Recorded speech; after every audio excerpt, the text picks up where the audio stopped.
Et nous commençons donc avec l'écho des cryptos, le rendez-vous dédié aux crypto-monnaies, aux crypto-actifs de Smart Patrimoine. Et en l'occurrence, nous allons tenter de comprendre où en sont les différentes réglementations qui peuvent avoir un impact sur l'écosystème crypto en France. Pour cela, nous avons le plaisir d'être accompagnés en plateau par Faustine Fleuret, présidente et directrice générale de l'ADAN. Bonjour Faustine Fleuret. Bonjour Nicolas. Bienvenue sur le plateau de Smart Patrimoine. On va essayer de comprendre ensemble comment la réglementation européenne peut avoir un impact sur l'écosystème français. Mais juste avant, il y a une proposition de loi portée par le député Arthur Delaporte en lien avec les influenceurs et les placements de produits réalisés par les influenceurs qui peut avoir un impact direct sur l'écosystème crypto puisque les propositions de placement en crypto sont visées directement par la loi. Effectivement, c'est une proposition de loi qui veut encadrer l'influence commerciale, c'est-à-dire la promotion par des personnalités contre rémunération en argent, en nature, de produits, de services. Et il est vrai que dans cette proposition de loi, il est proposé une interdiction stricte finalement de communication par des influenceurs sur des cryptoactifs qui vont entraîner des risques de perte pour les utilisateurs. Bien sûr, il faut absolument encadrer les pratiques de l'influence, puisque les dérives font énormément de mal à la réputation du secteur, quel qu'il soit, mais du secteur crypto aussi, et font du mal au développement de l'industrie. Mais parce qu'il faut aussi comprendre que l'influence, c'est un outil très puissant pour le secteur de marketing et de formation. Sur un sujet qui est nouveau et sur lequel il y a besoin d'expertise assez pointue qui se trouve au niveau de ces influenceurs, et il y en a des très réputés en France.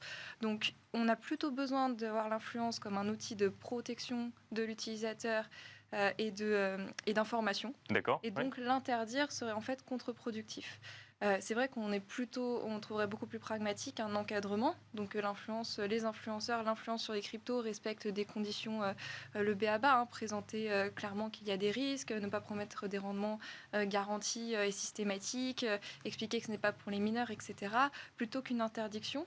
Une interdiction aurait en fait simplement pour effet de priver l'utilisateur d'informations, de ne pas lui permettre, de ne pas le guider vers finalement des personnalités plus vertueuses, plus expertes, qui vont lui donner l'information dont il a besoin.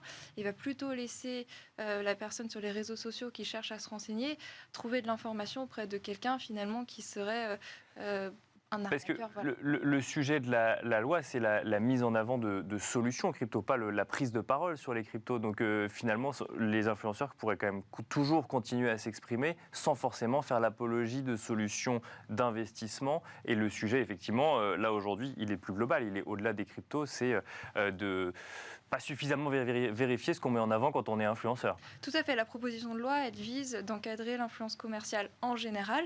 Et c'est pour ça que sur d'autres types de produits, vous n'avez pas de proposition d'interdire, mais plutôt d'encadrer, d'avoir des règles de base. Ça, oui. Mais c'est vrai que sur les cryptos, il y a vraiment une spécificité, comme pour les investissements financiers, d'interdire l'influence tout court.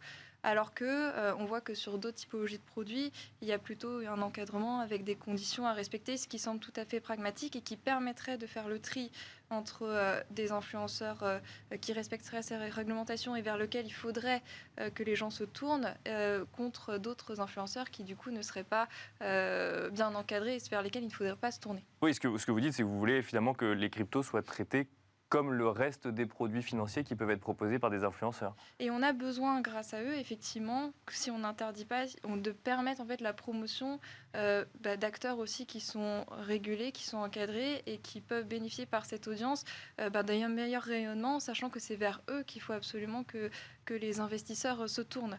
Donc le fait d'interdire tout simplement, on ne va pas donner une information granulaire aux investisseurs entre eux, quel serait l'acteur régulé de l'acteur non régulé. Il faut quand même faire attention que l'influence ne soit pas restreinte sur les activités régulées non plus, parce qu'on a des acteurs qui n'ont pas vocation à l'être, des prestataires technologiques ou la finance décentralisée où il n'y a pas encore de réglementation.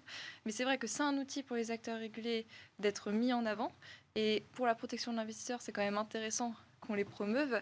Et c'est un outil de marketing qui aide au développement du secteur et on en a besoin.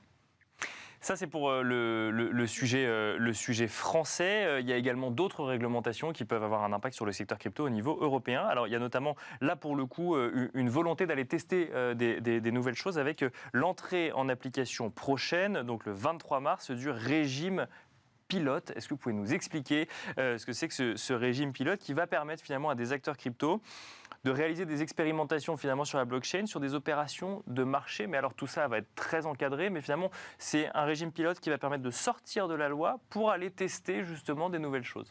Effectivement, le régime pilote est particulier dans le périmètre des activités, des actifs qu'il concerne. On a beaucoup parlé de MiCA l'an dernier pour les nouveaux cryptoactifs et les nouvelles activités de marché. Là, vraiment, on est sur le périmètre des marchés financiers classiques, donc les actions, les titres de dette, les parts de fonds. Mais sur des activités qui vont être tokenisées, donc rendues des émissions et de l'échange sur Bien des sûr, oui. technologies, sur des réseaux blockchain.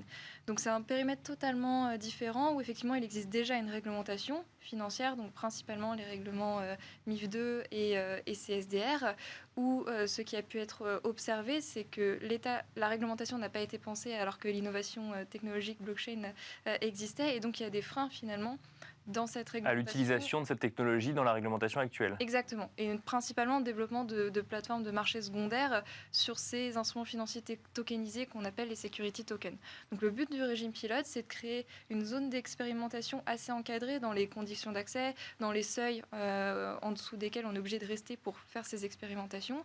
Et dans cette zone d'expérimentation, on pourra bénéficier d'exemptions à la réglementation financière existante pour essayer de débloquer justement ces obstacles-là. Par exemple, dans la réglementation financière classique, on ne peut pas, en tant que client final, participer directement, intervenir directement sur une plateforme de marché. Sur Euronext, on ne peut pas y aller, il nous faut un intermédiaire. C'est vrai que ce n'est pas la pratique de marché habituelle dans les marchés crypto-actifs. Donc ça, c'est un exemple d'exemption.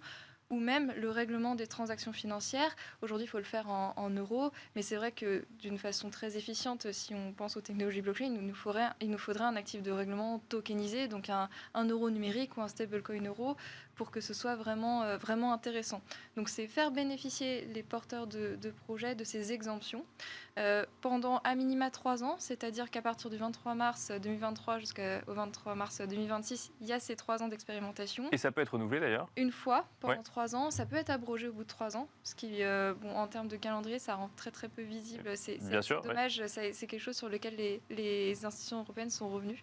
Effectivement, ça peut être prolongé de 3 ans, ça pourrait être abrogé, ça pourrait être modifié, ça pourrait aussi devenir un régime permanent. C'est une des options qui est sur la table aussi. Quel enjeu pour l'écosystème crypto français mais européen, mais là effectivement on parle de l'écosystème crypto français, c'est quoi? C'est de prouver la viabilité de modèles qui est développé sur une blockchain ou dans le Web3 par exemple? Alors c'est vraiment pour renforcer l'efficience des marchés financiers traditionnels et permettre le recours à ces nouvelles technologies pour admettre à la négociation et régler en fait des transactions financières classiques.